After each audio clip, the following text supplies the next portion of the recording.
The views expressed and the opinions given by the individual host and their guests do not necessarily reflect those of ParaX, its affiliates, or its sponsors.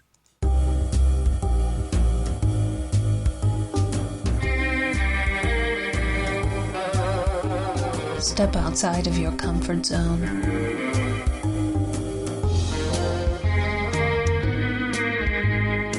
See the world with a whole new perspective.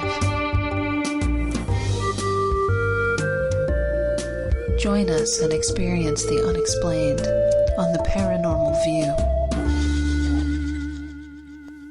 And welcome everybody right here to the Paranormal View on the ParaX Radio Network. I want to thank everyone for being with us tonight, those here in the chat room and those listening from around the world. We appreciate each and every one. Got a great show lined up for tonight, and we got a great guest. She's been on before, and everybody just loves her. So with that, we have tonight with us Barbara Duncan. Good evening, everyone. And we have Jeffrey Gould. Maybe. Jeff, you with us? He done run away. Somebody scared him off. Oh, he's trying to talk. Oh, is that what it is? I don't know why. He had that problem last week, too. So, anyway, if Jeff would come on. Because I didn't get the bio. You got the bio, Barbara? I don't. I don't either. He did not send it to me. Ah, Jeff. But she's been on before, so great. I'm breaking up already. Oh, there you go. There all he right. is. Go for it. Jeff, you on now? He was in second. Come on, Jeff. You was on. Say something. He's breaking up. Okay, go ahead, I can't Barbara. talk. Okay. Well, she's been on before, folks. A very lovely lady, a published author of both books, and I believe she has a tarot and oracle deck. Please welcome back to the show, Llewellyn author Deborah Blake. Hi, thanks. Do I have to introduce myself now? Oh, because I can do that. So yes, I have 12 books on modern witchcraft with Llewellyn, and the Everyday Witchcraft Tarot deck, and the Everyday Witchcraft, the Everyday Witch Oracle deck. Plus, there's a mini tarot for those of you who like cute. Plus, I've written a whole bunch of novels with Berkeley, and I'm just generally an all-around nice person. There you go. All right. Well, welcome back. Thank you. Yeah, tonight. And we're also saying that you're also thawing out from a major snowstorm up in the Northeast. I am. I live in upstate New York, and we got 29 inches of snow where I am. And just as we were sort of starting to bounce back from that, it got down to -9 last night. So I'm ready to move pretty much anywhere else. Who's going to take me in with my 4 cats? It's a shame I sold my big house. Florida's looking good. Yeah. Yeah, the Northeast is very beautiful. It has all those lovely trees turning color, during the fall and whatever. But then it gets they're all really white now. That's their color now, is white. Yeah. with ice all over it. Yeah, we really got slammed. This one, and we don't usually get them this early in the season. December, you might get a few inches of snow. Mm-hmm. That's not unusual, but yeah, this was a doozy. It was, yeah. And I follow this thing called the French Toast Alert, which is out of Massachusetts. And the French Toast Alerts go by slices, and it was up to 4 slices. Wow. I hope there was bacon with that. That was my comment to him, is like, how many slices of bacon goes with that? Exactly. Well, my plan is actually to reward myself with bacon tomorrow morning because I survived it. Yeah. I think everybody deserves French toast and bacon tomorrow. Oh, I think that sounds like a darn good plan. Yeah. Darn good plan. Wow. Jeff, you make it back on yet? No. Still not Nope, there. it says he left. He's been beamed up by the mothership. I believe that. Well, all those monoliths, somebody was bound to get abducted. Yeah, eventually, Well. yes. Tonight, though, we want to talk about, everybody talks about Christmas and they talk about Yule, and we want to talk about what's the difference and what is Yule. Well, Yule is actually sort of the origin of Christmas, although, obviously there are some major differences. Yule is another name for the winter solstice, which is on or about December 21st every year. This year it is Monday, this coming Monday. It is the I'm sure that was Jeff. You just said "arg." I feel like that a lot. It's a pirate holiday. So it's a very worldwide holiday. I mean, Yule is one particular name for it. It tends to come from Europe, but the winter solstice is celebrated all across the world because it is an astronomical phenomenon besides being a spiritual thing. It is the shortest day and the longest night of the year. And one of the things that I find so fascinating about it is that many of the traditions that most of us associate with Christmas actually are derived from Yule or from the way the winter solstice was celebrated around the world. And I didn't actually realize that until I became a witch and a pagan, because I was brought up Jewish, and so I honestly didn't pay a whole lot of attention to the Christmas stuff. In my house, we didn't have a lot to do with that, and it wasn't until I went out into the world and became a witch that I went, wait, a lot of this stuff sounds a lot like Christmas. And all of my pagan friends went, well, duh. So yeah, many of the traditions of Yule are going to sound really familiar when I start talking about them. First of all, because it's the shortest day of the year. After that, the light starts coming back more and more every day. And so the holiday celebrates the return of the light, the return of the sun, S-U-N, but still, it's a little familiar, right? And it's celebrated traditionally by bringing greenery, including a tree, into the house to symbolize the life in the midst of death, basically. Everything else around you, especially if you live in upstate New York, pretty much everything is dead except the evergreen trees, which are still out there and doing really well. It also, in the Wiccan symbolism and a lot of the sort of classic Celtic and European traditions that Wiccan symbolism comes from, it marks the end of the reign of the Holly King, who represented the dark half of the year, and he's overthrown by the Oak King, who represents the light half of the year. And the interesting thing about the Holly King is he was usually depicted as, this white-haired, plump guy with a beard. Any of this starting to sound familiar? Interesting.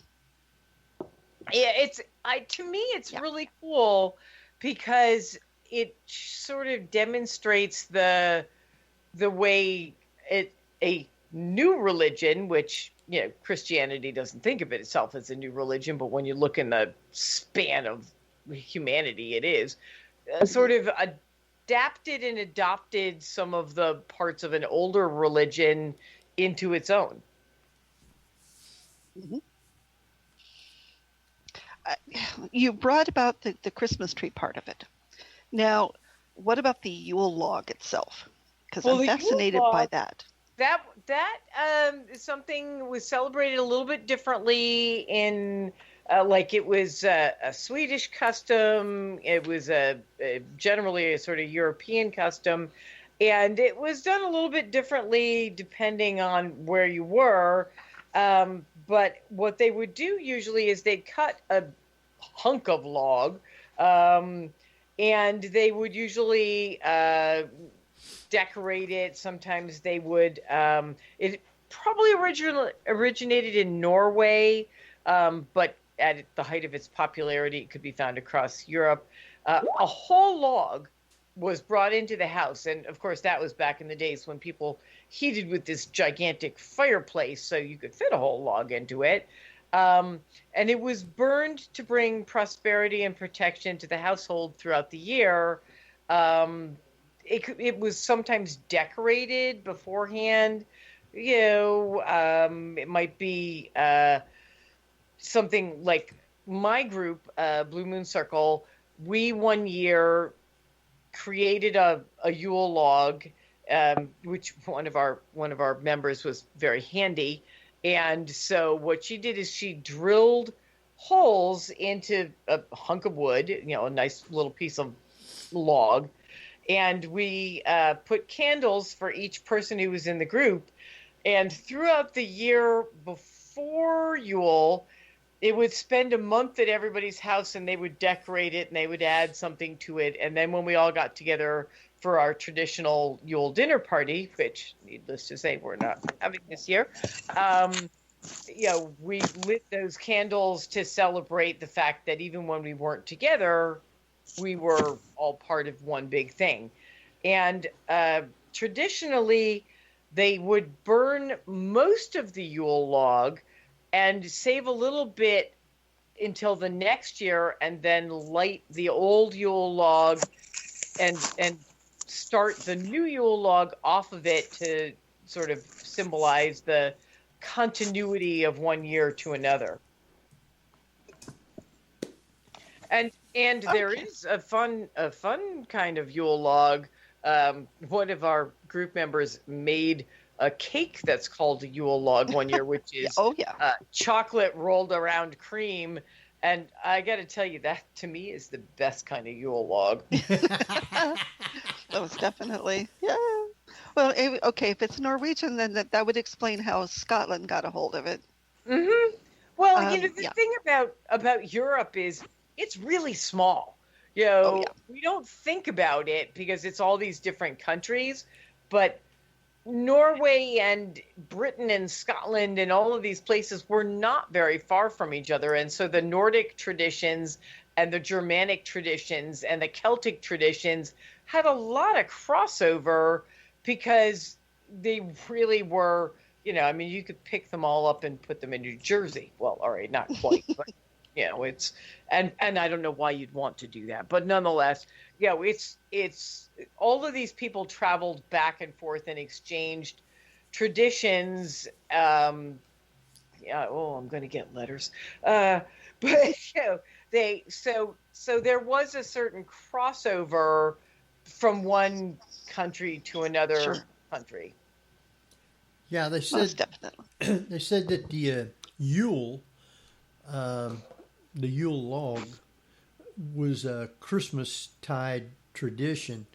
The log was used for the fire, but there was some other Yule traditions. They had the Yule goat, Yule boar, and the Yule singing also. And don't forget Yule Brenner. Yule Brenner, yeah. Make her stop. I don't believe that Yule Brenner had anything to do with these holidays, but I could be wrong, and he's not around to ask. Well, I'm sorry, I got completely distracted. So yes, Yule traditions.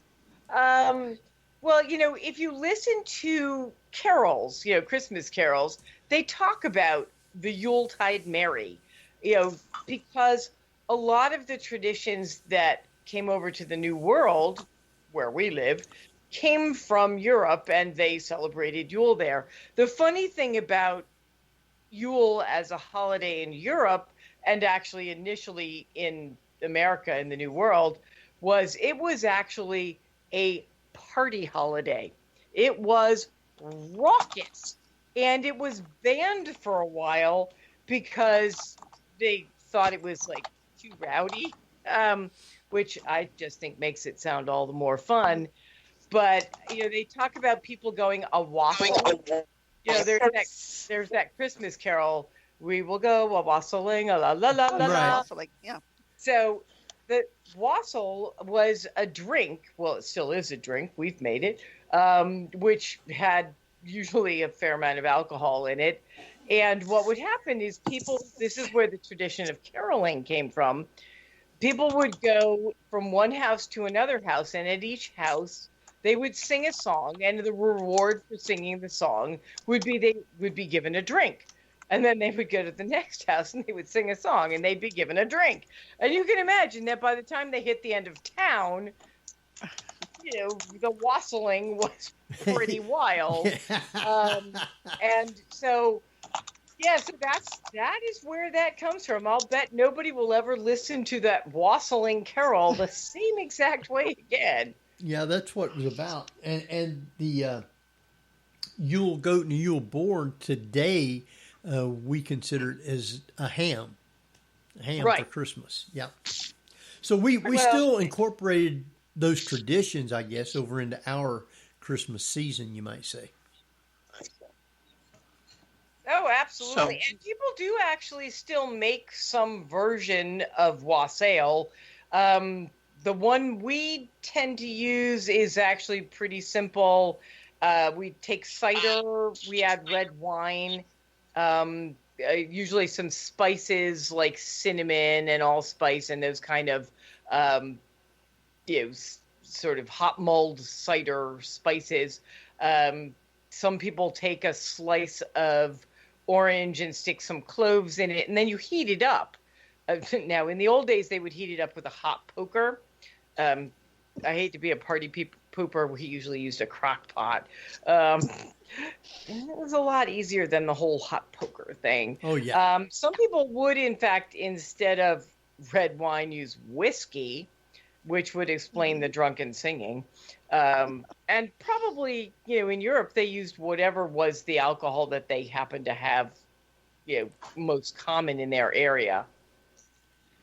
But you can make it without the alcohol. You can just heat cider and put the spices in it and have a children-friendly wassail.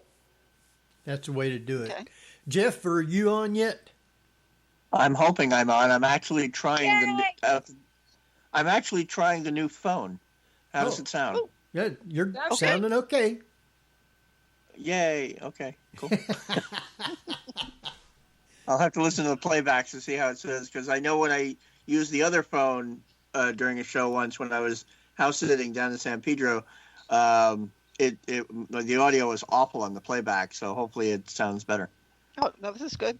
Well, Yep. It sounds fine to me. Yeah. Yep. So we're talking about Yule. How did Saturnalia come into it? Or does it? Well, play into it? Saturnalia was a Roman version of the holiday, and they didn't have snow there. They tended to be, warmer and mellower. So they mostly just made a big giant party out of it.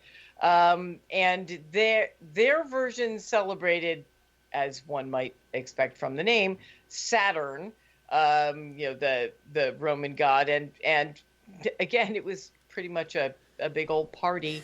They were less likely to have some of the same symbology, but it still was, around the time of year when the winter solstice fell. So they were still celebrating, the return of the sun and the fact that the year was switching from the old year to the new year. That tends to be a pretty common theme, no matter which country that, you're checking in on. So that's like the Yule and the Christmas together. And I guess it was kind of like a One 12-day big party. Wasn't it a 12-day festival? It Kind of. might have been. I'm not as up on my Saturnalia as I should be. I actually, on my Facebook, as my cover, I said, to you and yours, happy Saturnalia. And it was like a Renaissance painting underneath of not quite a Bacchanalia, but pretty close. And Richard Sennett, I think it was Richard Sennett, posted saying, they have too much clothes on. And then that sounds about right. Yeah, to which I replied, is pretty mild compared to the earlier celebrations. Yeah, but I replied to him, I'm sure that if you were to ask them, they would give the shirt off their Bacchanalia. Yeah, you figure that if people understood what really happened under the mistletoe, they wouldn't have it in the house. Well, the maybe. Jews must have known one thing or another. Yeah, I think they did. So when did the winter solstice start? It always started on the 21st. Of December? Usually, thereabouts. You mean when did the celebration start? Or when did it? I mean, the solstice is a phenomenon. It's an astronomical event. So did they celebrate the 12 days leading up to that? Oh no, the solstice is 1 day, and as far as they can tell from everything I've read, it has been celebrated pretty much for all the time that there has been, reasonably civilized people, and by reasonably civilized I mean that come together at all. The solstices, the winter solstice and the summer solstice, are some of the most ancient observed holidays or days in the calendar, if you want to call it a calendar, because they didn't actually have this calendar at that point.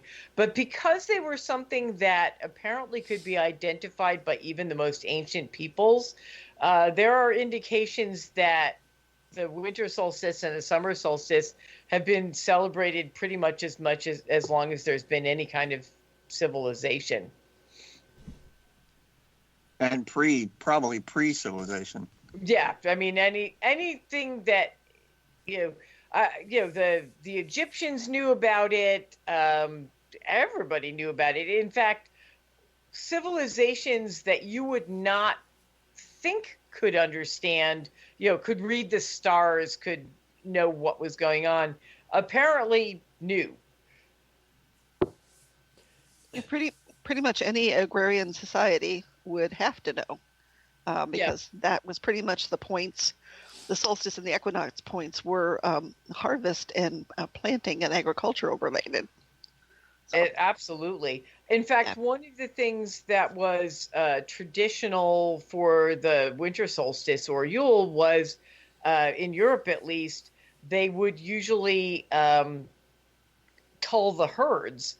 They would bless the animals, and then they would slaughter the ones that they couldn't keep going through the winter, and they would have this huge feast because it was the only time of the year that they actually had enough meat that everybody could have some.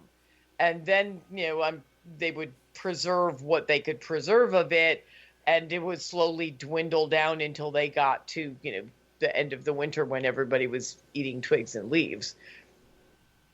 Yeah. Well, that's some fiber in your diet. Yes.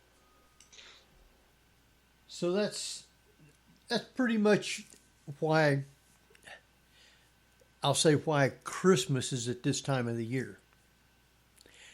Well, I don't wish to be burned in effigy on people's lawns, but it is interesting that originally the most celebrated Christian holiday was Easter, which of course celebrated, Christ, and the celebration of his birthday on December 25th came later, like quite a bit later, and there is some indication that, in fact, he was not born in the middle of the winter because they had shepherds leading their flocks, which would be a springtime thing, not a winter thing.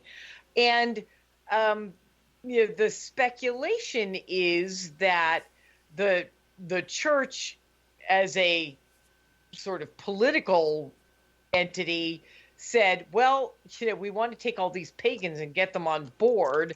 Let's take one of their most popular holidays and we'll figure out a way to integrate it into our system of, religious belief and, make them celebrate it, our way. And so theoretically, and I'm not making this up, I'm just saying it's what the books say. Again, don't send me letters. That is the general historic belief that's why it ended up being said to be December 25th. There was nothing in the Bible that said he was born on December 25th. In fact, there was no actual calendar at that point.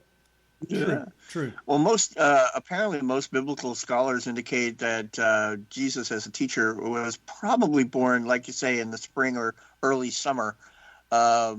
Apparently, December 25th, by the time it was selected as Jesus' birthday, they had all sorts of famous battles that had taken place. So it like you say, it managed to absorb the time around the solstice.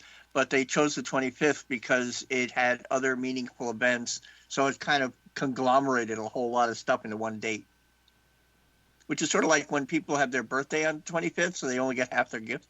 Yeah. No, my stepdaughter is a New Year's baby. And so, she always got people giving her gifts for Christmas / your birthday. And she wasn't too pleased about that. Really? My mother's birthday is the original Memorial Day, May 30th, and when she was growing up, she always thought the parades were for her. Well, and who's to say they weren't? Exactly. Well, one of the things that I always found really fascinating about the symbolism of Yule and the symbolism of Christmas is that in the cycle that we call the Wheel of the Year for pagans, the goddess and the god go through various changes, and the goddess starts out in the spring as a young woman and the god as a young man, and then in the summer they get married and they have a baby, and or she gets pregnant, and they have this whole fertility thing. And what happens at Yule is that the goddess as mother, because she's either maiden, mother, or crone, in her guise as mother, she gives birth to her son, the new year, who is also the sun, S-U-N. And so this symbolism of celebrating the mother and her newborn child far predates Christianity. That was part of the winter solstice pagan celebration for a very long time. And in part, it's because of, that symbolism of the sun returning, the goddess rebirthing the light, which is, very much part of that idea of, the Christ child as bringing light back into the world. And to me, I like it. I like the fact that those things are the same.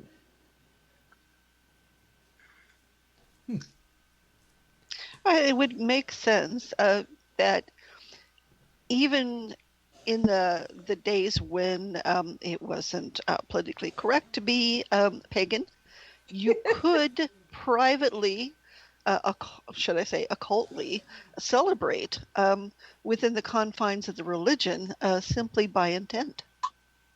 You could go to church and go through that, but still observe the pagan tradition. Well, and, it's interesting because, I run an artist cooperative shop in my real life when I'm not writing. And one of my artists was talking to me the other day. He's not particularly religious, but he's sort of scholarly. He's studied religious things a lot. And he was telling me that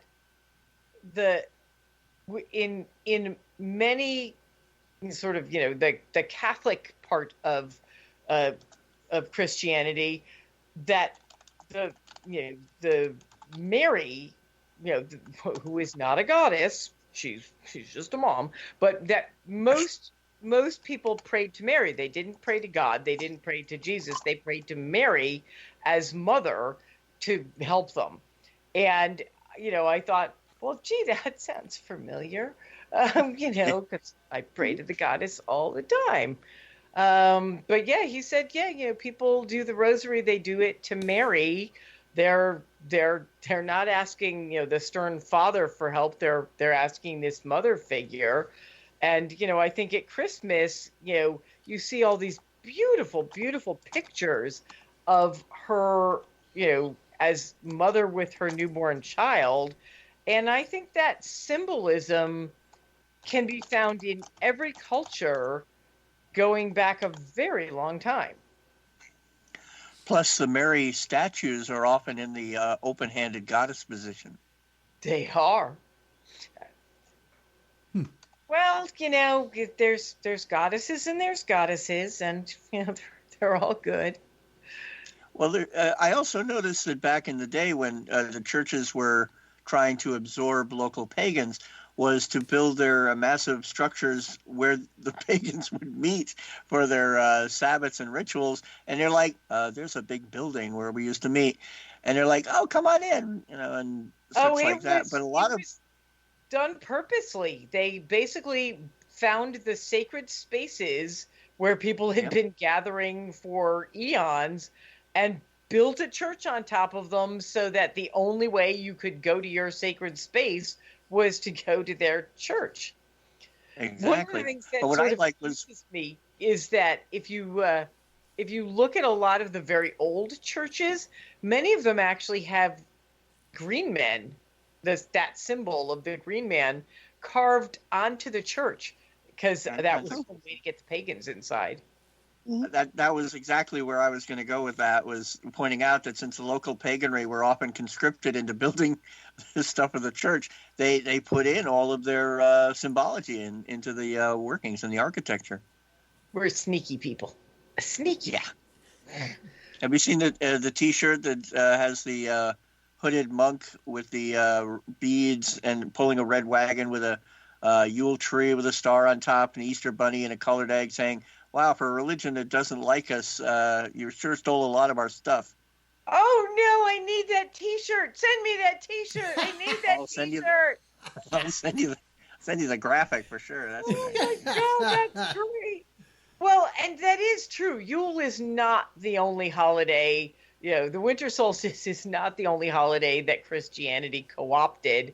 Easter absolutely has a lot of symbolism from, the spring equinox, and, there's pretty much every holiday, they went, well, that works for them. Let's just use that. Why reinvent the wheel? There's a very little, I mentioned this to a few of our guests, there's a little known film that I saw mainly because it starred Laura Prepon. But in it, this young man has a very Carrie mother level religious mother. And at one point he goes out to celebrate Halloween, and she says, that's based on a pagan tradition. And he goes, well, yeah, so's Christmas. And did she murder him on the spot? I don't think so, but he pulls those little digs, and I always enjoyed those. Wow. Yeah, they don't take lightly to that. So, how many things? I know they have a lot of things dealing with Christmas, festivals and stuff. So, what about the festivals for Yule? Do they still have those around? I mean, is there out there that people don't know? In Europe, they have plenty of winter solstice festivals. My group normally in a not crazy year, we have a Yule dinner party every year, and we gather together and we each, bring a dish to share, and we exchange gifts and, do the whole thing. This year, sadly, we are not doing it because there was no safe way to do that. And so we're gonna pass, and we will do it next year. And instead, what we decided to do was we pulled names, and everybody's gonna send one gift to one person, and then on Yule we'll open them all up as if we were together. So, but yeah, there are the whole idea of having celebrations via Zoom call probably don't work very well. Well, it works better than getting together. True. Yeah, I mean, yes, I have to cook all the food now. That's not good. Actually, I'm pretty sure my Yule dinner party this year is going to be, shrimp and some wine. It's going to be a much simpler party. Yeah. But yeah, it is true. You don't get that feeling of being together by Zoom.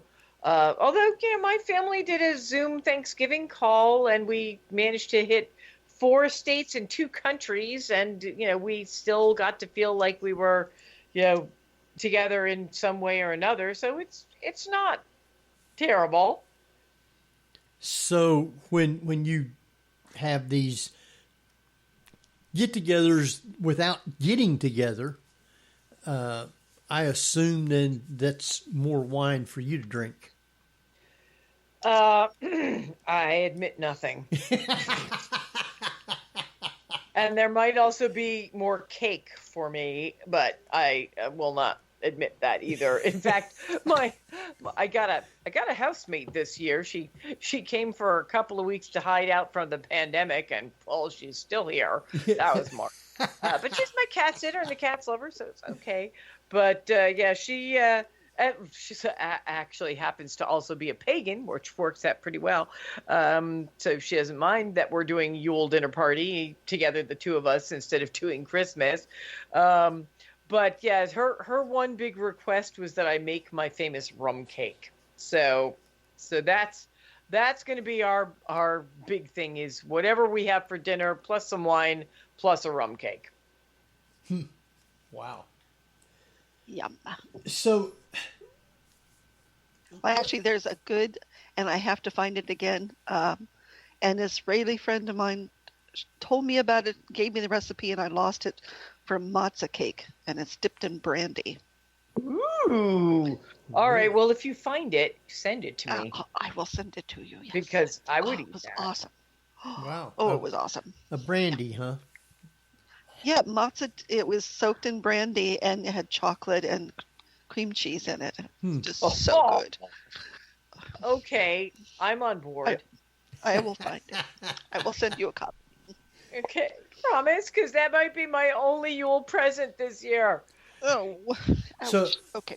I know that for Thanksgiving, you had these monster-type, ugly-looking things that would walk down the streets. For Christmas, you got the ugly-looking monster that comes looking for the bad kids. Krampus. How did they? Krampus. Yeah, Krampus. How did they dressed up for the Yule? I don't know that they did much. I mean, sometimes people would sort of do a little play with the Holly King and the Oak King, having this mock battle to fight for the throne. And, the Holly King would be overthrown and the Oak King would win. And, that would represent the lighter part of the year, the younger part of the year coming in. But it wasn't like people dressed up like Santa Claus. I haven't come across a whole lot of documentation about people dressing up. I think it was really cold, and mostly they just put on their woolly underwear. If that. And have a big bonfire to keep warm. Exactly. or a big Yule amongst other log. things to keep warm. Well, Activities. once you go a wassailing, whole bets How do you are think we have so many? How do you think we have so many Virgos? Hey, wait a minute. My sister's a Virgo. Uh-oh. All right. There you I don't go. want to talk about this. So I would assume then that it's a big party when you're doing one of these things. Well, I mean, these days it's a little calmer. And, I mean, I can't speak for, every pagan group. But for most of it is really a celebration of light and hope. It's the whole idea of the returning of the light, and we usually, light a bunch of candles to symbolize that light and that hope coming back. And, we exchange gifts. We usually play some games.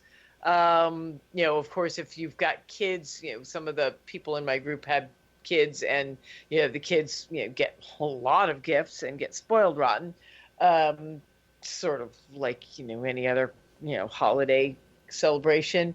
We're not as raucous about it as they used to be back in the day. I think really there's not a heck of a lot of difference between a Yule celebration and a Christmas celebration, except that we're celebrating slightly different people. So when the Pilgrims came over to the country, did they come over doing Yule, or were they Actually, doing they Christmas? came over and banned Yule because it was too much of a party. Those Pilgrims were kind of party poopers. I don't know if you noticed in historical things, but yeah, they came over and basically said, we're not going to do that here. And then, of course, everybody did it anyway. But no, they were not fans. Go figure. Huh. Oh, Yeah. I mean, they banned crosses, crucifixes, all of that because Yeah, no, they banned pretty idols, much everything. I always like the running joke where they say, certain activity could lead to dancing. Could lead to dancing. Yeah. Can't have that. Oh, heck no. That is funny. So the whole idea of bringing the outside indoors, because obviously you had to stay indoors during the winter months or freeze to death, was the whole kind of thing for the Christmas trees and bringing the greenery in. That was considered good luck for the next year. Well, it was considered good luck for the next year. It was also just a way, again, to celebrate life in the midst of what was otherwise a fairly dead time. Interestingly enough, we these days at Christmas time, the colors are red and green, and those come from the evergreens and from the berries of like the mistletoe, which was came from the holly, and those were basically used just as we put up lights now to cheer things up. They brought in this live greenery and the berries and things to cheer things up. It was sort of like it is in many parts of this country where it's winter and you either have snow or you've got a lot of rain and drizzle and not a lot of light. It was a way to keep people's spirits up, I think, and also to just have that celebration of life and the fact that life continued even when things outside were a little grim. All the crops were gone, and most of the things that grew were in their dormant season. Unless you're in the desert with a cactus or something, pretty much everything had died down except things like the evergreens and the mistletoe and the holly, which kept going, and so they brought them inside as a way to, I think, probably stave off seasonal depression. Yeah, that's true. Yeah. Very true. Well, Plus, what I always is with Deck the Halls. There's not a single reference to Christmas in there. Oh no. Well, a lot of the traditional carols actually have nothing to do with Christmas. We will go a wassailing. They don't mention Christmas. It's all about the drinking and the caroling. You celebrate the Yuletide Merry is actually about the Yule. There are Christmas songs, but a lot of them are just about the celebration in general. I don't think there's anything wrong with that. I actually rather like Christmas songs, although I'm not a Christian or I don't celebrate Christmas. They're cheerful, and cheerful is good. yeah, that's where people goes out caroling in groups, and it's the same thing. They go out singing the songs and go around. A lot of them has candles, and so it's pretty much just about every tradition evolves from bits and parts of others. Well, Henry, you're aware that you've got a series of historical and or mythical characters who all have the share a same mythos. Oh, sure. Such as Horus, Buddha, and such like that, and Jesus. They all have very similar storylines. Yes. They all had the same number of disciples. They all died and were resurrected and such like that. Well, rebirth is a real theme of this particular holiday. That's the infant God is reborn after having died, usually at the harvest time. Just the God was sacrificed for the good of the harvest and for the continuation of the land and prosperity, and then he was reborn, at the solstice. And the idea of the light returning, that's also a kind of rebirth, that the earth itself goes through this cycle where the light dims and then it comes back brighter. And even if you look at Hanukkah, which of course is, based on a Jewish calendar and is not specifically related to,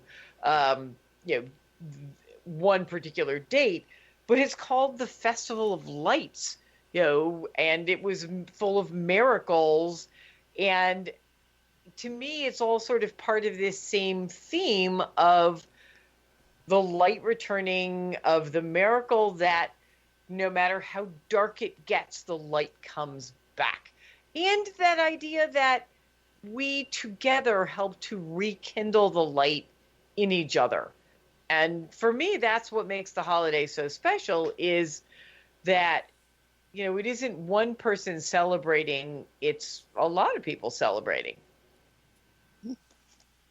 And the one tradition that always amazed me that I haven't seen come back yet was originally around Christmas time was a time when people told ghost stories. Yeah, apparently, it's funny you mentioned that. I was reading an article just the other day, which I sort of stumbled across by accident. Oh, no, it wasn't. I was on, I think it was the Magical Buffet blog, which is a wonderful, wonderful blog. You should have Rebecca Elson on to talk to you because she's terrific.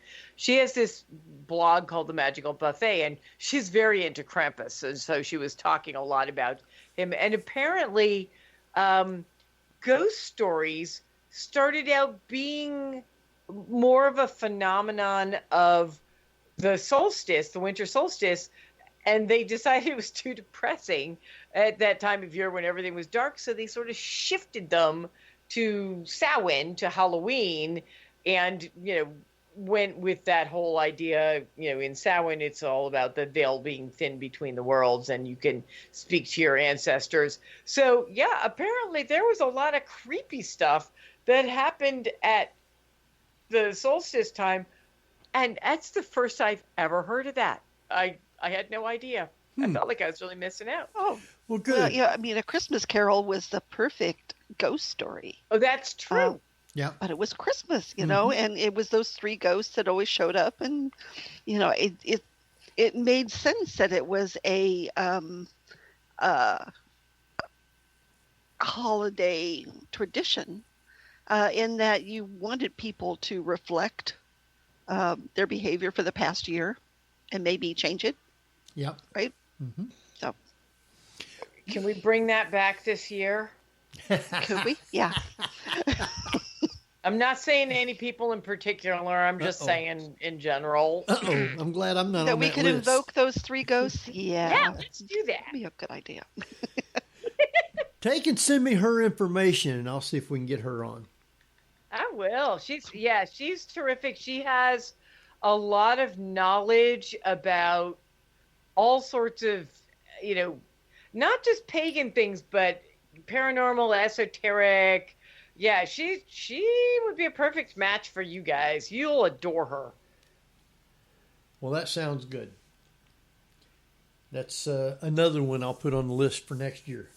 There you go. I was going to say, well, that's a long time away, but that's like a week and a half. Yeah, it's not very long now. I have completely lost track of the date, the time, I don't know where we're at. This year, I don't know. Yeah, it's just kind of like all of a sudden everything run together and you wake up one day and, wow, where'd it go to? Yeah, it was a very strange year. A very strange year. I'm not. Yeah, but the story. Yeah, but the script writers wrote in the murder hornets and completely didn't do anything with them. Well, I'm sure they'll come back in another episode and we'll be like, oh, them, we knew they were going to show up again. Yeah, but what's going to happen with the season finale? God's help us. Oh, please. I'm like hanging on by a thread as it is. Don't you give me any ghost stories now. No scary stuff. Oh, you don't want none? Well, I love collecting. I love collecting and reposting images on Instagram. And one had a historical photo of somebody having found this crystal dagger that was like so many thousands and thousands of years old. And somebody posted a reply saying, keep that handy for the season finale of 2020 for when the dead come walking. Oh, yeah, no, the zombie apocalypse is really the only thing we haven't hit yet. So I'm figuring, December 27, December 28. It's gonna, zombie apocalypse. That's my bet for the end of the year.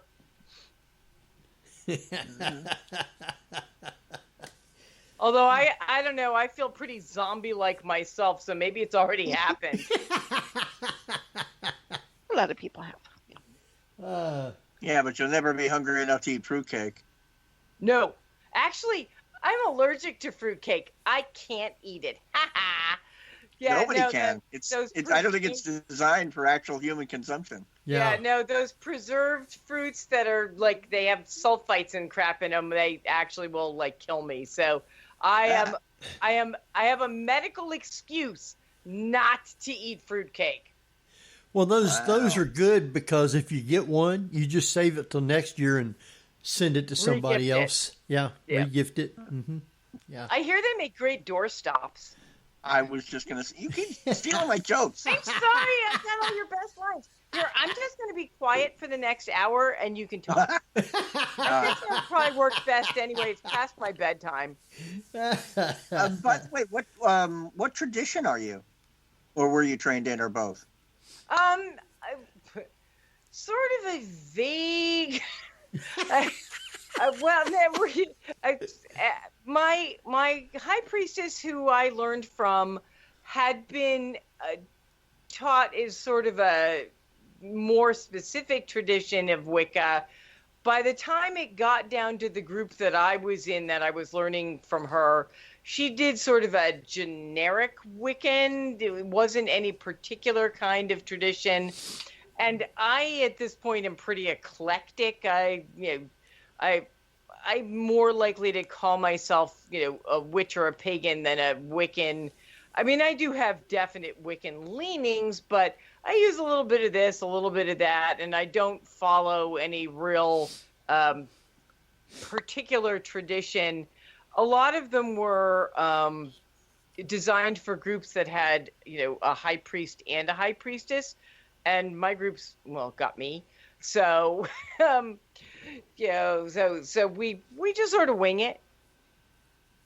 Oh, okay. Okay. Well, usually eclectic works pretty well. And of course, usually the term Wiccan tends to be used even if it's not 100% applicable, because the word witch outright tends to have bad PR. It does, and that's actually ironically one of the reasons why I'm sort of using it more is where there's a number of us in the pagan community are trying to sort of reclaim that word as a more positive thing. A lot of us use Wiccan because it's something that the average person has heard of. If you say you're a Wiccan, they're like, oh, okay, they're weird, but I get it. If you say you're a witch, they tend to get confused and go hide under the bed, which, mind you, is okay with me. I like confusing people and making people hide under the bed. Everybody needs a hobby. But yeah, it is a sort of a tricky thing because a lot of people don't really know what you mean when you say witch. There's a lot of misconceptions, mostly brought about by, either religious propaganda and or Hollywood. Oh, God, yeah. I mean, I tolerate the Hollywood representation that, which instantaneously means telekinetic and stuff like that. I'm like, well, not really, but it's goofy and fun and brainless, and just check your brain at the door and all that. Wow. Well, are you trying to say I'm not telekinetic? Uh-oh. I don't know how telekinetic you are. Don't make me reach through the internet and turn over coffee. He's got enough problems with his sound now. Yeah, now something's going to go wrong with it and you're going to blame me. Well, I've got my words up. Actually, my own training was a combination of Celtic and Stregoria. Oh, cool. Celtic east. and Italian, that's an interesting mix. Well, my first teacher indicated that he was at someone's home, and I don't know if she was Spanish or Italian, but they were trying to explain. I guess it would have to be Italian because Spanish is brujo. But he pointed out, they were trying to explain to like the elderly grandmother what my teacher was. And finally, Vinny just goes, Strego. And she goes, oh. And she knew exactly what that meant. She was perfectly fine with it. Because some of those, pardon the expression, old country places are a little open-minded to the old ways and the old religions. Well, most of them never gave them up. It's sort of interesting to me that in a lot of, again, the more European countries, they... Or even in some of the American things, they have no problem doing both.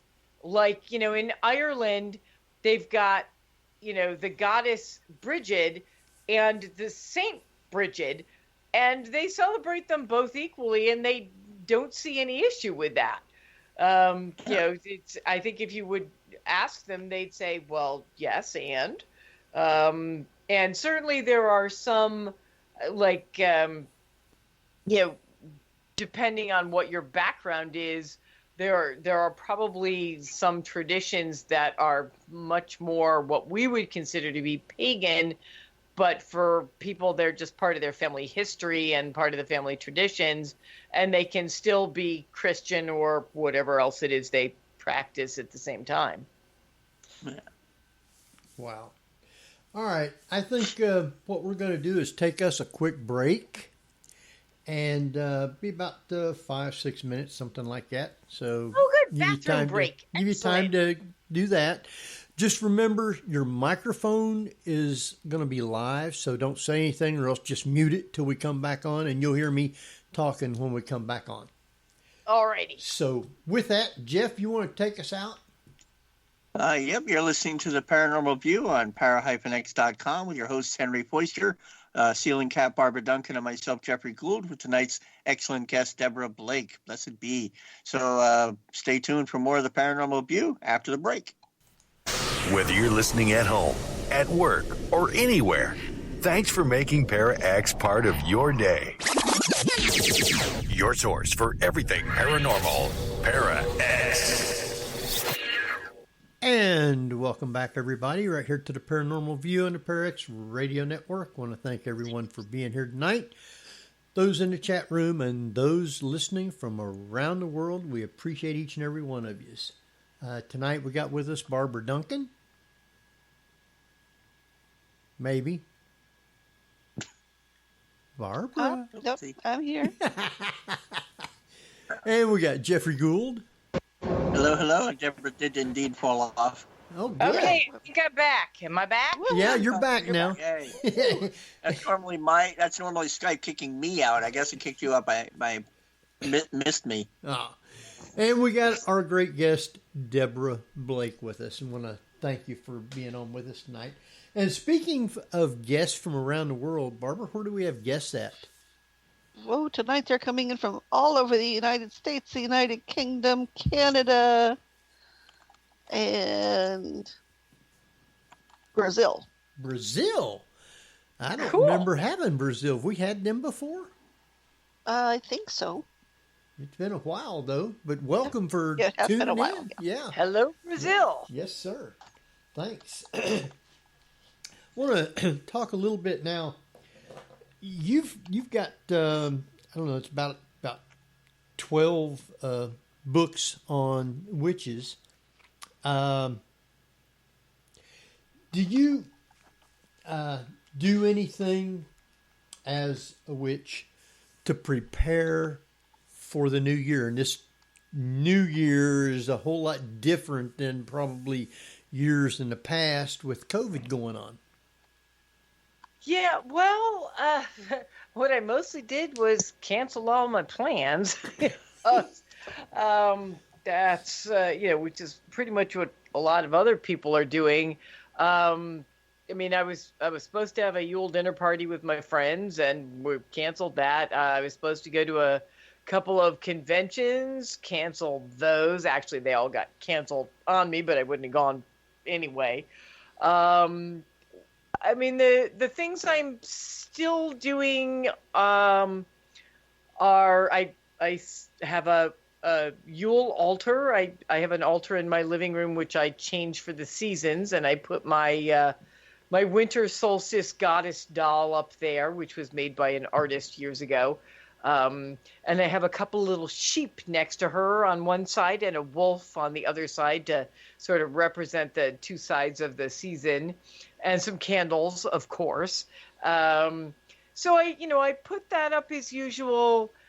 What I did a little bit differently is I usually put some fairly minimal decorations up inside my house when my group comes over for our Yule dinner party. I put lights along the walls, and I hang some swags with evergreens and juniper berries and that sort of thing. And I really wasn't in the mood this year. It was, to be honest, I wasn't going to do anything. I just was sort of bummed out by the whole thing.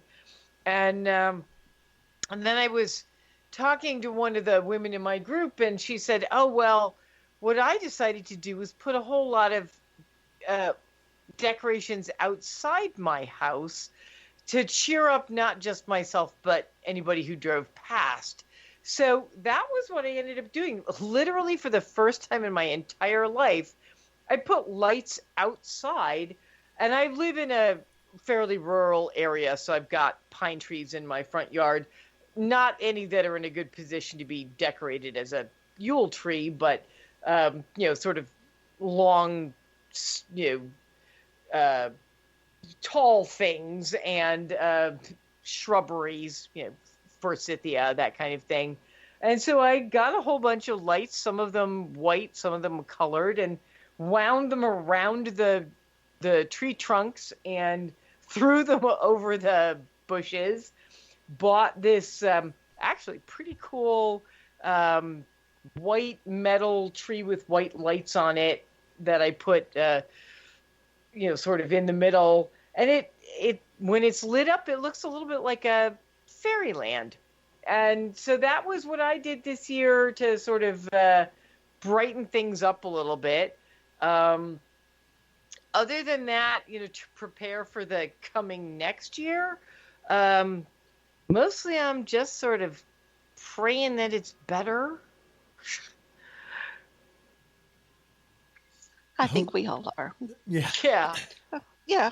Well, we talk a little bit about the fact that Yule is usually the winter solstice, which is an astronomical event. This year, we were talking earlier, we have that lovely Jupiter-Saturn conjunction Oh, on yeah. the same day. So, I mean, how does that change it? And does that reflect in ritual? Well, I think anytime you've got a a day that is already special, that is already magical and powerful, and you add in something else that's magical and powerful, like we had a full moon that had a, a an eclipse on it. Now, you couldn't see the eclipse where I live, but the energy from the eclipse is still there. So, it's if you're going to do magical work, if you're going to do anything that sort of calls on the power of the universe, having those conjunctions, having those extra special power boosts can only help. Mm-hmm. So for witchly advice to the non-witches in our listening audience, how would you suggest that they recognize and observe this time, Yule time? My favorite thing is the absolute simplest, which you can do no matter what your spiritual path is. And it's not expensive. It doesn't take a lot of fancy equipment. I light a candle.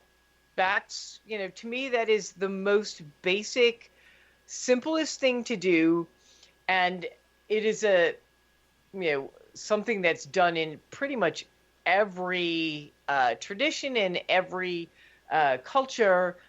You light a candle and you send your wishes out into the world, into the universe. You can send out a wish for peace. You can send out a wish for health and prosperity. Health this year, obviously very important. Protection. You can send out just that light. The act of lighting a candle puts a tiny little bit more light into the world, which we could use all the light we can get right now. So that's my simplest piece of advice: is light a candle, say a prayer if you are a praying kind of person, or just put your energy out there in whatever form feels comfortable to you. If you want to call on, God and Goddess, or if you want to, light it for, Mary or whoever else, appeals to you, just put a little bit more light in the world. That sounds like a good idea, no matter what time. Oh, yeah. Mm-hmm. But don't set your house on fire. Don't set the house. That would be 2020. The best joke in the world is somebody was saying, it applies to candles too, but they were saying, never ever charge your crystal in the daytime in the window. Right. And people are going, oh my God, is it bad luck? Does it ruin the crystal? She goes, no, you're liable to set your house on fire. It's a prism. Yeah, that's right. It'll concentrate the sun. So everybody's saying, don't ever fall asleep with the candles on. And you're like going, what is it? Some sort of, subconscious thing? And it's like, no, you're going to. No, you could set your house on fire. Yeah. On fire. All that can happen. And I'm sure. Yeah, well, and I have to say, this year has made me even more absent-minded than usual. I'm less likely to remember things like blowing out the candle.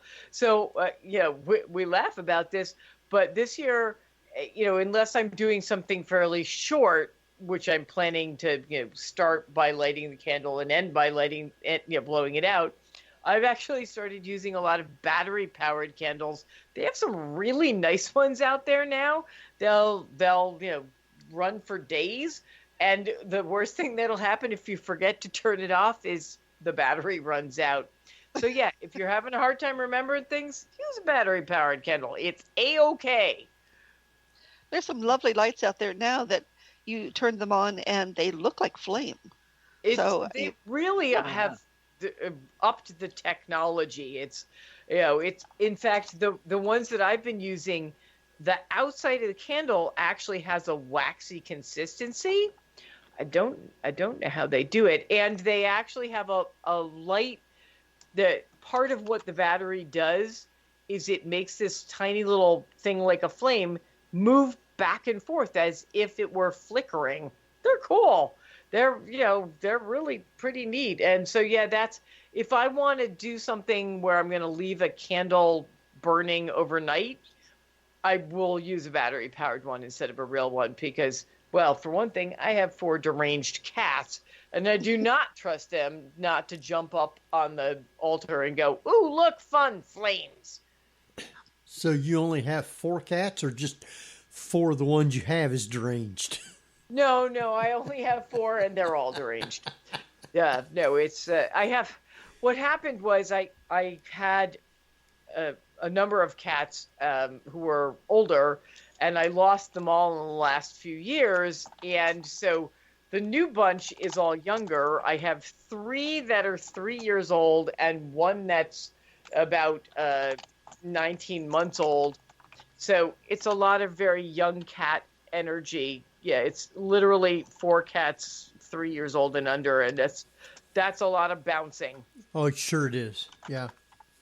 I've got one that's like 17 years old, and she's not getting around very good. So we ended up having to carry her into potty and stuff like that. But she's still bright-eyed. I mean, she'll look at you and stuff. So they can be remarkably, tough, even when they're not feeling that tough.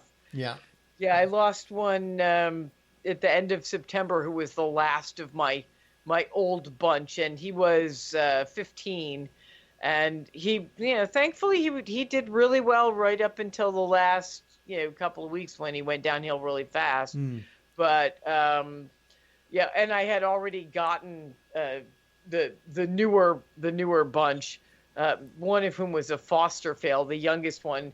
I thought, oh, well, I have these 3 young cats. I just went through kittenhood with them. I'm not gonna be even remotely tempted to keep one of these young kittens I'm fostering along with their mother for the local shelter. And no, I did. In my defense, I did manage to give back 3 of the kittens and the mom, and only kept 1 kitten. So I really think I did very well, all things considered. People, you know how people are on the internet. Everybody on Facebook, I'm sharing all these pictures of adorable kittens, and all of my fans and friends are like, keep them all. I'm like, no, go away, shut up. Yes. If they only knew what it was to keep them. Go ahead, Jeff. No, I was saying that's how I ended up with 4 cats. I had these 2 little dust ball sickly kittens came in. And I work with wildlife rehabilitators, so I tend to feed, and raise orphan baby raccoons, possums, and skunks. But these 2 little kittens were brought in, and by the time they were just getting old enough to maybe be brought down to a shelter, I'm like, no, they're staying here. They're mine. One is called Puka, and the other is Sprite. And then about a year later, we ended up with two fluffy Swiffer-tailed ginger cats. Which I named Oscar and Oliver, and so the 4 of them are mine. And that's Diana, the one that I kept. She was the sickly one. Her brothers got this little thing. She was on the verge of death for weeks, and I was hand feeding her with the eyedropper and those are the ones that get to you. The ones that, and really, I didn't decide to keep her. She pretty much decided to keep me. I think she went, this is my mama now, and I'm not going anywhere. And she's been basically doing whatever the heck she's pleased ever since. Yeah, I'm very much that cats shouldn't be outdoor cats, but Puka and Sprite decided, no, we're going to be outdoor cats also. And fortunately, they've never left the yard, but it got to the point I'm like, I give up. I can't just no, they were able to ninja their way out, and it became a game for them to dash past people Thank at the goodness door. she doesn't want to go outside, because she's definitely Ninja Cat. Yeah, she would be. In fact, one of the reasons it's good she doesn't go out is because she would kill everything. She looks out the window at the birds at the bird feeder, and just, you can practically see herself getting ready to throw herself through the window. I always love the meme that points out that cats are always pissy because they're God's absolute perfect killing machine, but they weigh about 8 pounds, and we keep kissing them on the head.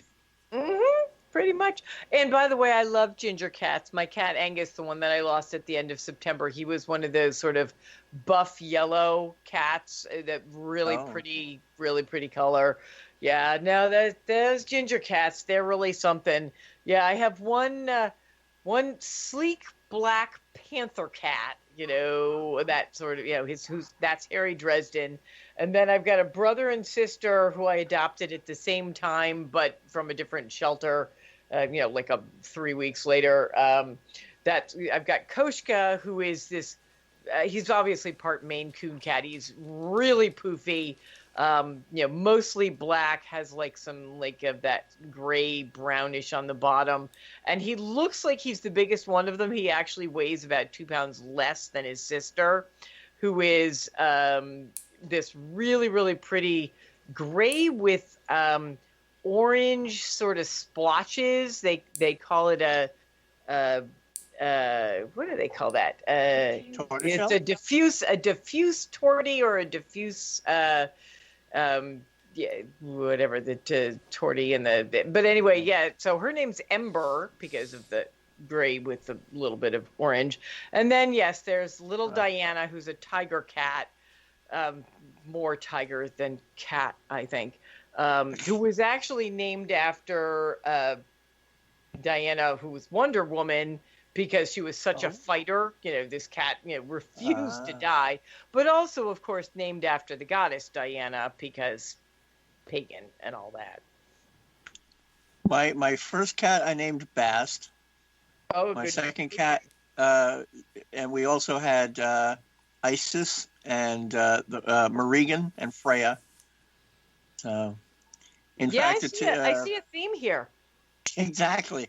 But for some reason, when these were all like young adults rescues, but for some reason, when Puka and Sprite came, nothing deific came up. And I thought, well, I guess you're more elementals, kind of, I guess. So I went with Puka and Sprite. Do tell you their names. You don't actually get to pick their names.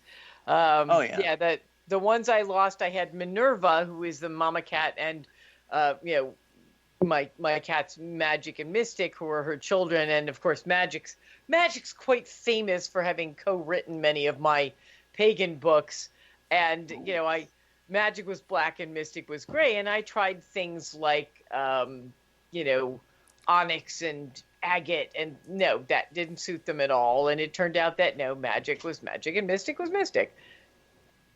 And Angus was actually named after Angus Mac, who is a minor Celtic deity. I just came across Angus's photo on your Instagram, and I thought that's so cool, because we had a little Scottish Terrier neighbor dog named Angus when I was growing up. Yes, well, the true secret about Angus was that he was partially named after Angus Mac, who's this Celtic deity, and partially named after MacGyver, whose first name was really Angus. So, but shush, don't tell anyone. Yeah, hey, he was a god. He was the god of duct tape. God of duct tape.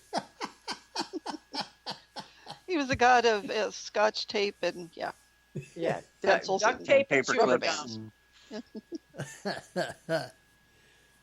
He was a patron god of office supplies. There you go. pretty much. Hey, as a writer, that's very suitable. If I didn't have office supplies, I'd be in big trouble. Now, I don't know if there's a patron god of laptops. Is there a patron god of laptops? Because there really should be. Oh, you got one that does that? Wants to be on your laptop? All right, we're going to have to do some research before we get together the next time and find out who the patron god of laptops is. Wow. I didn't know that. Well, I'm sure if they ever figure it out, they could always do rituals Skype clad. That's awful. Awful good, really. It's excellent. It's Skype clad. I'm going to have to steal that and pretend I came up with something that clever on my own. Well, we have it on tape. It'll be on the internet forever. You know, luckily for you, my memory is so bad that, 10 minutes from now, I will have forgotten you said it, so I can't really steal it. If I don't write it down right away, it's just gone. Yeah, that's what I was going to say. In 10 minutes from now, after we get off, you'll be, what was that he said? Yeah, he said a clever thing. What was the clever thing? It's something to do with MacGyver, right? Yeah, no, it's very bad. Yeah, that's what happens when you have a co-host that's a Taurus. It's not been a great year for writing or any other form of creativity.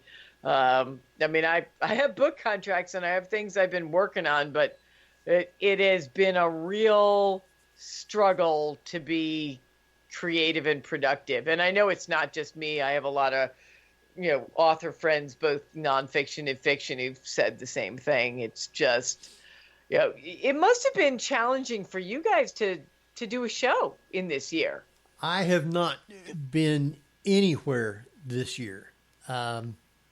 Normally we go to Gettysburg around April with a bunch of other people that comes there to be with us. And we wasn't able to do anything. I have not done any investigations all year, so I'm just stuck here at the house.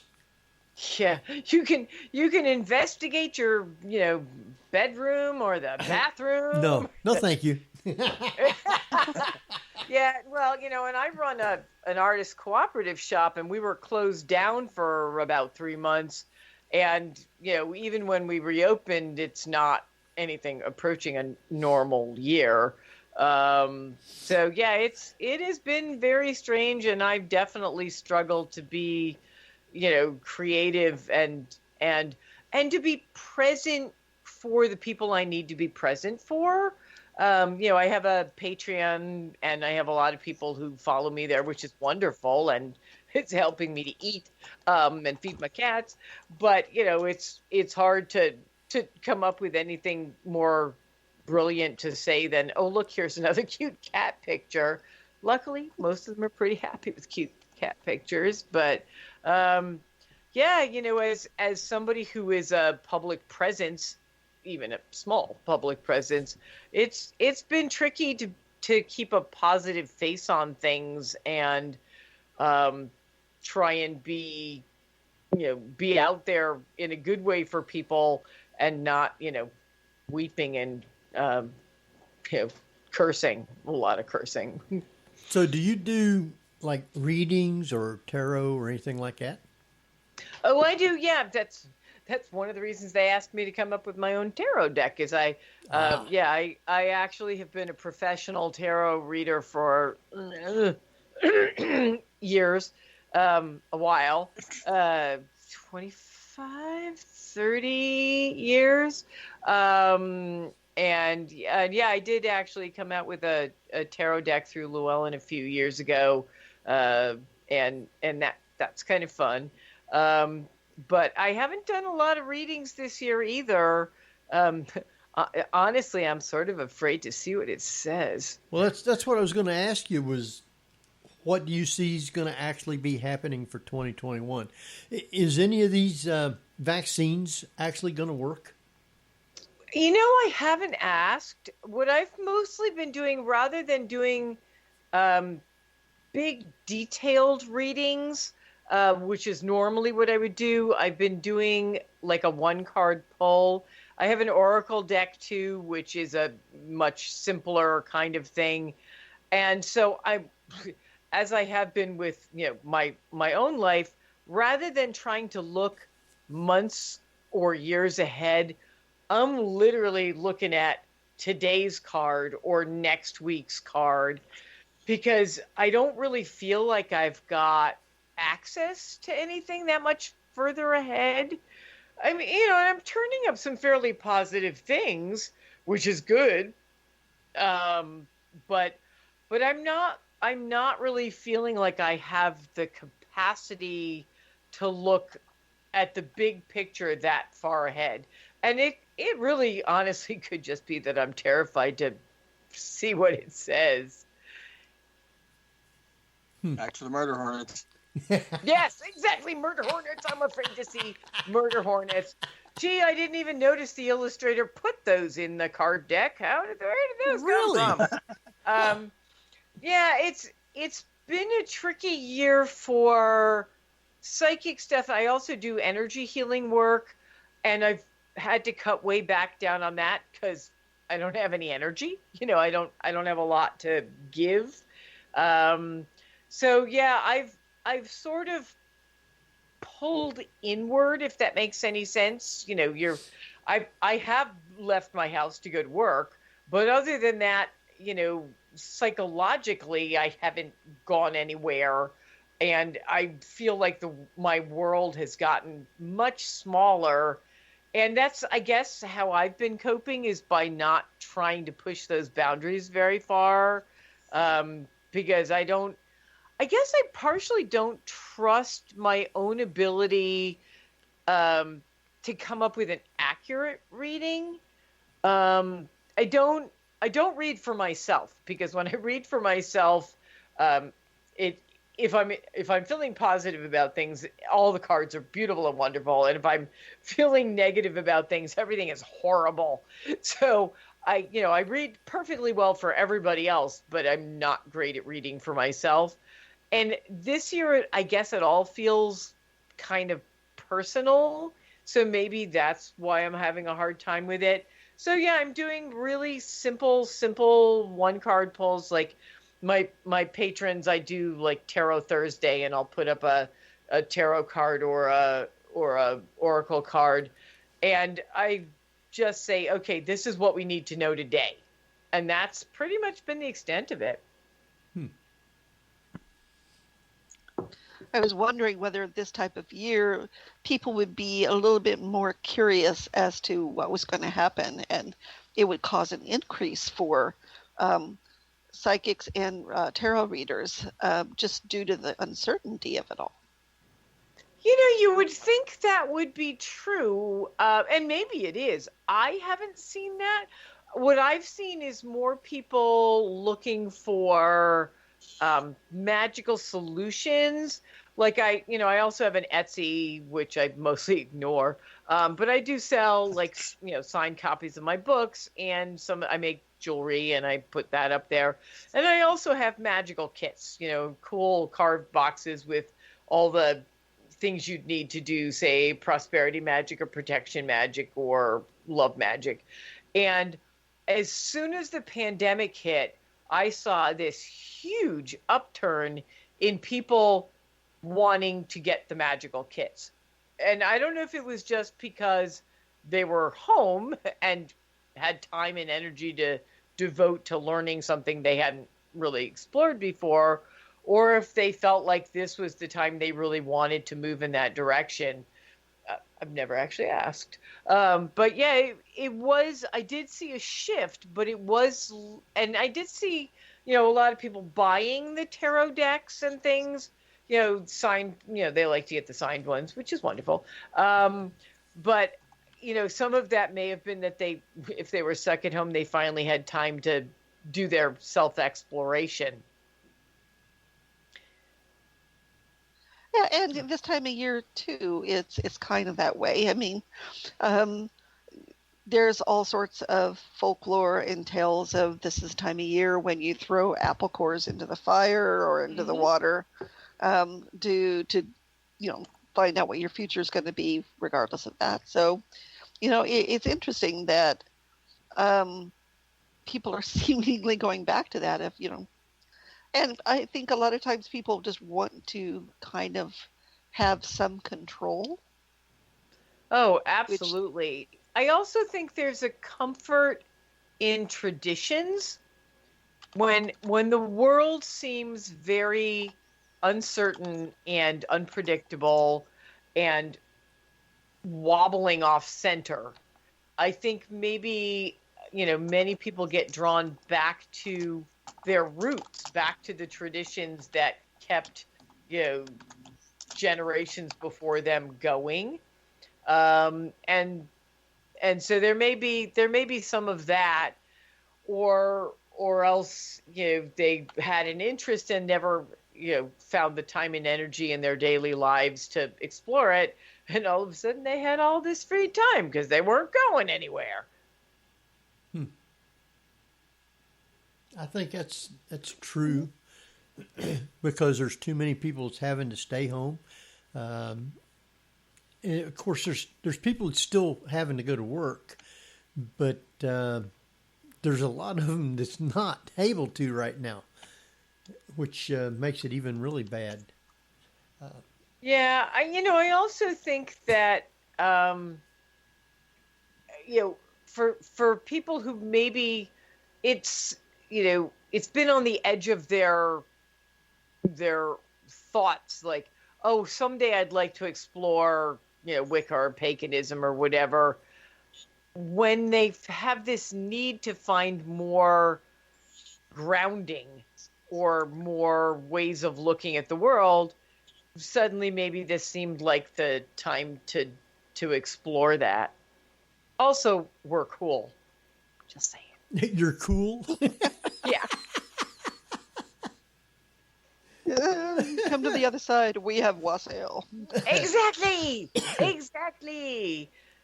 And tarot decks that have cats all over them. My tarot deck has a lot of cats in it. Well, maybe they're wanting to learn to read.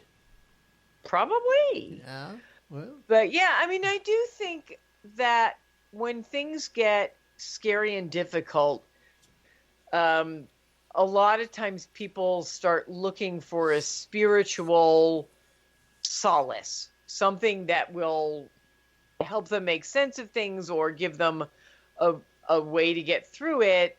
And if whatever it is they grew up with isn't working for them or has never worked for them, then they may be turning to something like Wicca or witchcraft because they need to find something that does work for them. Yeah, they're looking for direction.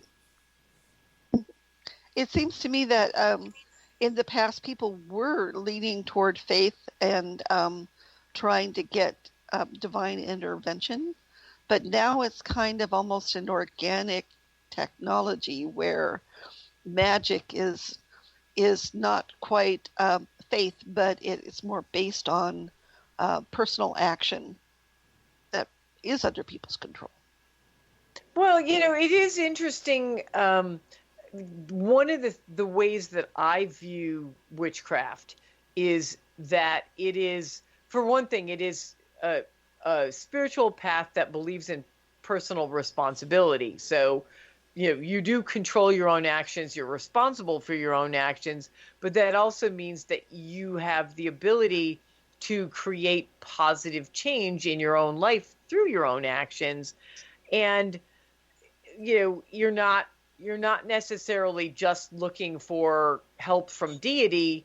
You're saying, I'm going to take my energy and my will and project it out into the world and help create these changes that I want to happen. And that is empowering. In fact, the book that I had that came out this year in the middle of the pandemic, which I have to tell you, as an author, I do not recommend having a book come out in the middle of a pandemic. That flushing noise you heard. Yeah.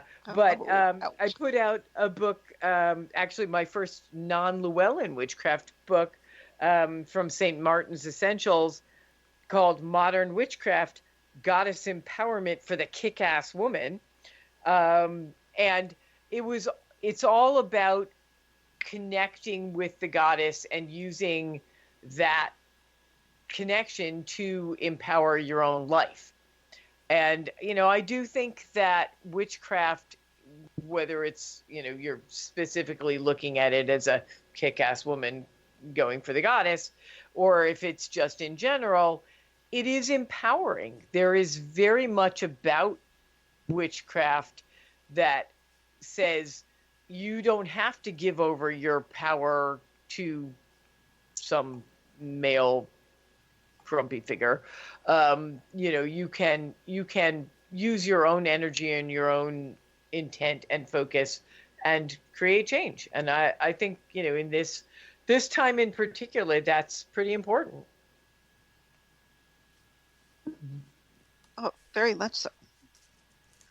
And well, for people who are whose ears perked up, you have magic kits. Yeah. And where can people get them? Okay, so I have an Etsy shop. I think you can find it if you just put in my name, Deborah Blake. I also have links on my website, and I occasionally post links on Facebook and things. It's actually, I call it Hocus Pocus, because it seemed like a silly name. But yeah, if you put in Deborah Blake, on Etsy, you'll find me. And yeah, I have 4 different kinds of magic kits. And if you don't want to get the fancy box, you can get them in a cool little bag. And I also have boxes with collections of gemstones in them, because I'm kind of a stone junkie. I love my crystals and my rocks. I don't know if it's because I'm a Taurus and it's a earth sign, or just because I like the shiny stones. But yeah, my house is, there are giant rocks, there are little rocks. There's a whole cabinet full of pretty crystals that I had to buy the cabinet when Diana got big enough to come downstairs and start throwing things on the floor. But yeah, and I also, I have like dishes full of just rocks I picked up on the seashore. I just love my rocks. But yeah, so I have some witchy supplies there, and also signed books for people who would want such a crazy thing. And I do actually have I have my cat magic book, little book of cat magic from Llewellyn, and I have like little sets that have the book plus some catnip toys and fun things like that. And you have some very nice jewelry. Thank you. Yeah, well, that's actually, believe it or not, before I started writing, that was what I did. Is I made gemstone jewelry, and that's how I started running the Artisans Guild. Was a friend who was a potter, and I went, well, crap, there's no good places to sell our stuff. What are we going to do? And somebody said, well, you should start a store. And we said, that'd be crazy. And then we did it anyway, because we're crazy. But yeah, so I have gemstone jewelry, and most of the stuff that I post on my Etsy is the sort of pagan themed things, but I make things that aren't pagan-y for regular people. And I do have a few cute ones that have cats on them for regular cat people. But yeah, I do a little bit of everything. That's probably why I'm so tired. And you do have some very affordable holiday special goodie boxes. Yeah, I try. I'm not going to get rich off of any of the things that I do. I run a not-for-profit shop. I'm not going to get rich off of that. The pagan books are not. There are no rich pagan authors. We are not any of us. Tom Clancy. We do it because we want to share our knowledge and put something positive out into the world and make a little bit of money.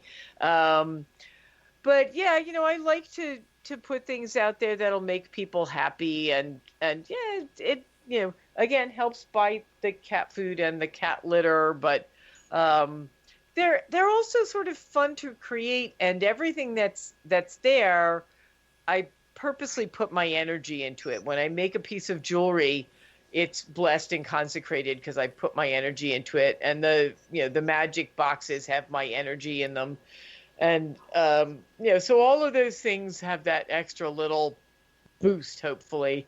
Now, of course, it's getting a little late in the season for gifts. If you ask the post office, the odds of them getting to you on time are not good. especially if you want them for Yule, which is Monday. But I've been sending things out, and they seem to be getting to people in a reasonable time. And you can always, if you want to get a gift from me through my Etsy shop, just tell whoever you're getting it for that it's on its way, and it'll be special, worth the wait. And if she keeps acting up, you might get a free Diana in it. Uh-oh. Well, we do have a comment in chat that your tarot deck was her first tarot deck. I get that a lot. It's actually a wonderful thing. It makes me feel so great.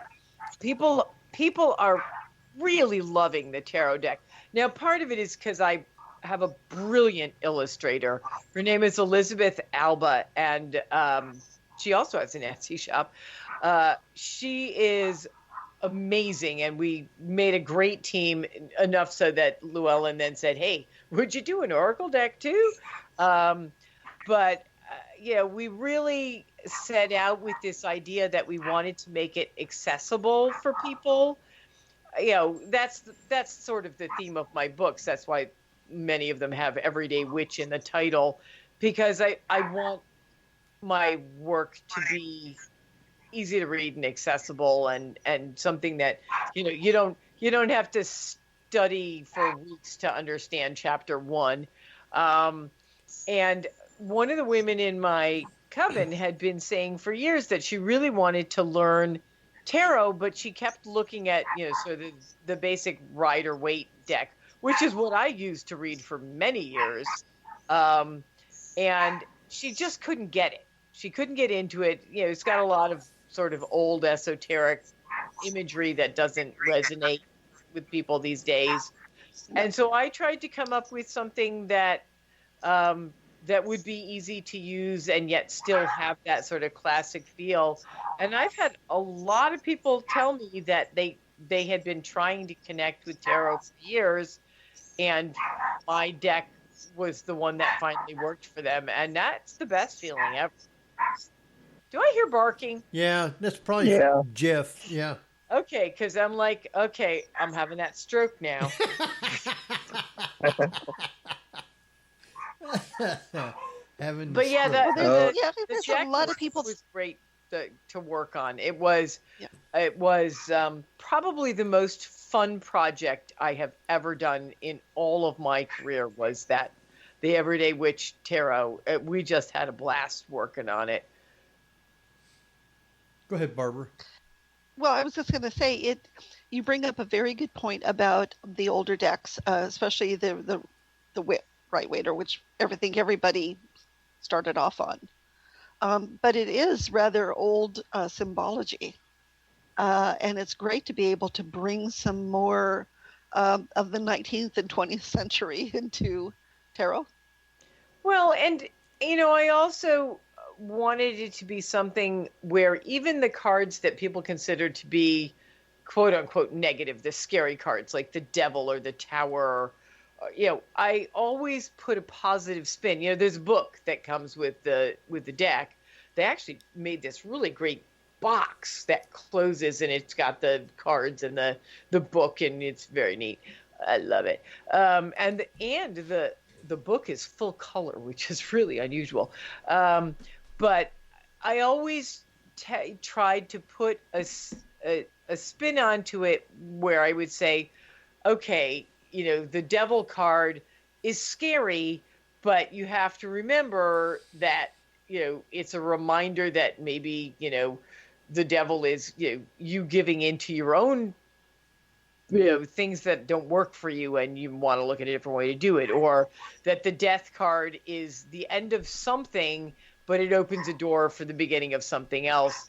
Because I think a lot of people worry about tarot because they're worried they're going to get bad news, that they're going to see things that are scary and they don't understand.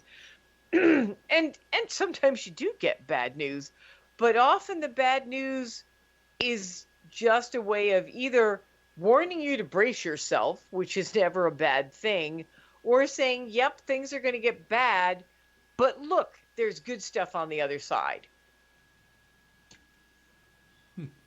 Oh yeah, always darkest before the dawn. Yep. Yep. so to speak. Yeah. Yeah, I always looked at it and was always taught to interpret the devil as it's the lighten up, will you card. I like that. You can just put Tom Ellis as the illustration, so Oh, I'd buy that deck. I would buy that deck in a heartbeat. Could we just have him be the illustrations for all the cards? Yeah, I think that would be great. Yeah, that'd be okay with me. Yeah. The George Clooney deck, it works. I'm sorry. Yeah. I'm sorry. I don't do the tarot decks and stuff.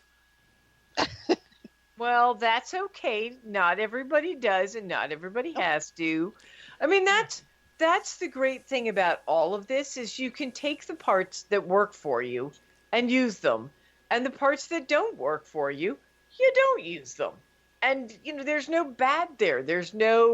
Nobody's going, well, if you do part A, then you have to do B, C, and D as well. No. If you want to celebrate the solstice and light a candle and welcome in the returning of the light without ever picking up a tarot card or ordering a magical kit from Deb on Etsy, you can do that. You don't even have to have a cat. I think that's wrong, but you don't actually have to have a cat. I've got cats. Well, we need to make that mandatory. I'm sorry. Well, all right. Everybody should have a cat. Well, dogs are good too. I love dogs. My cats won't allow me to have one, but I think dogs are wonderful. There are plenty of ways to celebrate, the magic of animals without having 4 deranged young cats throwing everything on the floor in your house. I So they understand. tell me. but it helps. Yeah, well, That's the thing is how cool is it that cats can just walk through magical circles with impunity, as it were. Oh, it is amazing. They are, as far as I know, the only animals that can do that. Dog walks through a magical circle, it's going to break the magical circle, unless it's, I guess, a particularly special dog. My cat Magic was actually my familiar. She was the only cat I've ever had of my thousands of cats who was a familiar. And she would walk into the room when we would start circle. If we weren't outside, if we were inside the living room, in the winter, we would have a round altar table set up in the middle and we'd all be sitting around it. She would walk into the room, walk around the circle, greet everybody, always going in the correct direction, I might add. And then she would sit under the table or on the couch behind me supervising. And when we were done, she would walk out of the room and you'd know the ritual was over. It was pretty impressive. Huh. Wow. Although it occurs to me that would be an interesting name for a cat, Diesel. Yeah, unless you wanted them to go in the other direction, in which case they'd be like, nope. Nope, sorry, only going in the right way. I attended in Manhattan. I attended a Yule ritual through a store called Enchantments, and they had a Yule log that they had candles on, and they were dragging it around the circle. And as you know, children are naturally magic as well. So this little toddler sort of goes rampaging in a circle, but going the wrong way. So somebody just stopped the kid, turned it around, and he started running the right way. And we were just like, hey, he's raising energy. Yeah, that's wonderful. Yeah, we actually have one member who had, they're not young children anymore, they're 12 and 13, but when they were little, they literally came to circle as babes in the womb. And, because she was, a nursing mom, she would bring them to circle, for years. And you would think that they wouldn't be able to follow along or do things. They brought the best magic, especially her daughter, who is still very pagan and leaning. Her son has sort of wandered away. But, at 4, she called the quarters all by herself and did a great job, because I think they have that natural connection. There's none of this intellectual stuff to get in the way. They're just there. Wow. Yeah, like Yoda says, they don't have, to paraphrase Yoda, they have nothing to unlearn. It's exactly true. And I think one of the problems as adults is we do have to unlearn things. I was brought up in a very rational household. I was brought up Jewish, but there was no real spiritual component to it. It was more of a historical, this is your heritage kind of thing, which was great. It's, I still consider myself to be Jewish by heritage, and I'm very proud of it. But it was a very rational kind of an upbringing. And it was really difficult for me to learn to embrace faith, to just go, okay, I can't explain why this works. It just works. I can't explain why I can feel the goddess reach out and touch me. It's just there. And yeah, for children, they, if you catch them early enough, they don't have to do that. And I suspect animals are much the same way. They don't have any of that rational crap. They're just like, oh, look, there's a spirit in the circle. I will chase it. Wow. Well, that's like how kids are able to see ghosts the same way cats can, but people saying, oh, there's nothing there, there's nothing there. And eventually the kid's like, I guess there's nothing there. No. And they get zombified.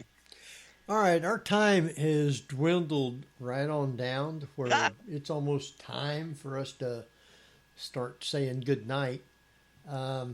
So, Deborah, why don't you give out all the places where people can follow you or get in contact with you, and how they can get a hold of you if you need to, and then just stay on till after we're off, and we'll thank you.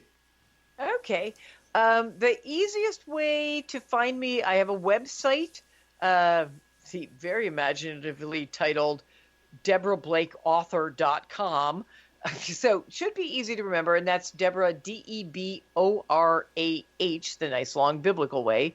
So DeborahBlake.com, and you can find links to all, like my Facebook, my Twitter, my Etsy, my Patreon, all of those things. You can find links there.